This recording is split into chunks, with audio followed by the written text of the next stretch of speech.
சரிகமப வர்ஜா அவர்களுக்கு சபேசன் அவர்கள் கிஃப்ட் ஒண்ணு குடுத்திருக்காரு அப்படிங்கிற தகவல் தான் சமீபத்தில கிடைச்சிருக்கு. அது என்ன? எப்ப நடந்திருக்கு? அப்படிங்கிற கம்ப்ளீட் டீட்டெயில தான் சரிகமப லிட்டில் சாம்ப்ஸ் ஆரம்பிச்சு 1 வாரம் தான் ஆகுது. ஆனா அதற்குள்ளாராகவே வர்ஜா அப்படிங்கிற பொண்ணு தமிழ் மக்கள் மனசுல மிகப்பெரிய ஒரு இடத்த பிடிச்சுட்டாங்க. குறிப்பா வர்ஜா அவர்கள் இலங்கையிலிருந்து வந்ததுனால, சபேசன் மாதிரியே இவங்களும் கண்டிப்பா நல்லா பாடுவாங்க அப்படிங்கிற அபிப்பிராயம் இயல்பாவே நமக்கு தோணிருச்சு அப்படின்னு தான் சொல்லணும். அண்ட் அந்த ஒரு பொண்ணுக்கு சபேசன் சமீபத்தில வாழ்த்துக்கள் சொல்லியிருக்காரு அப்படிங்கிற தகவல் தான் சமீபத்தில வெளியாகி ரொம்பவே வைரலா போய்க்கிட்டு இருக்கு. சரிகமப நிகழ்ச்சிக்கு ஆடிஷன் எடுக்கிறதுக்குன்னே ஒரு பிரத்யேக குழு இருப்பாங்க.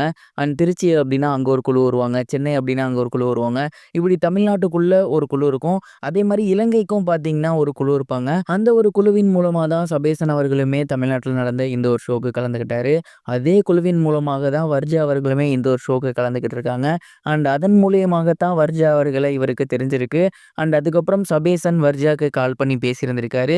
And செட்லயுமே meet பண்ணியிருந்திருக்காரு.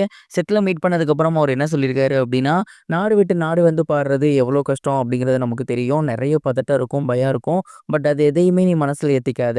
நல்லா பாட்ட அப்சர்வ் பண்ணு. உனக்கு புடிச்ச ஸ்லாங்ல நீ பாடு. கண்டிப்பா வந்து மக்களுக்கு பிடிக்கும். ஜட்ஜஸ்க்கும் பிடிக்கும் அப்படிங்கிற மாரி அறிவுரை சொல்லியிருந்திருக்காரு.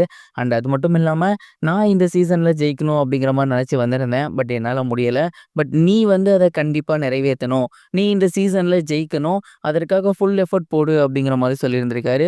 ஒரு வாட்ச் ஒன்னையுமே அந்த பொண்ணுக்கு பரிசா குடுத்திருந்திருக்காராமா.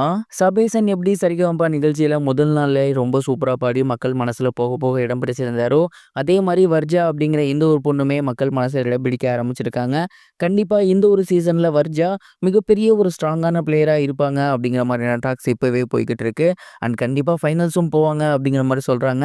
இத பத்தி நீங்க என்ன நினைக்கிறீங்க? உங்களோட தாட் என்ன? கமெண்ட் பாக்ஸ்ல மறக்காம ஷேர் பண்ணுங்க.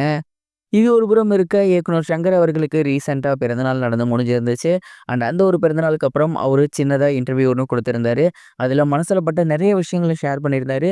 அந்த வகையில குறிப்பா அவர் என்ன சொல்லியிருந்தாரு அப்படின்னா, தளபதி விஜய் அவர்கள் கூட நான் 2வதா ஒரு படம் பண்ண வேண்டியதாக இருந்துச்சு. அந்த ஒரு படம் தான் ஐ. அந்த படத்தோட கதையெல்லாம் நான் விஜய் அவர்களுக்கு சொல்ட்டேன். விஜய்க்கும் ரொம்ப பிடிச்சிருந்துச்சு. ஆனா அந்த ஒரு நேரத்துல டேட் இஷ்யூவால அவரால பண்ண முடியாம போயிருச்சு. அதுக்கப்புறம் தான் விக்ரம் சார் உள்ள வந்திருந்தாரு. அவருக்காக திரைக்கதைய நாங்க மொத்தமா மாத்தியிருந்தோம்.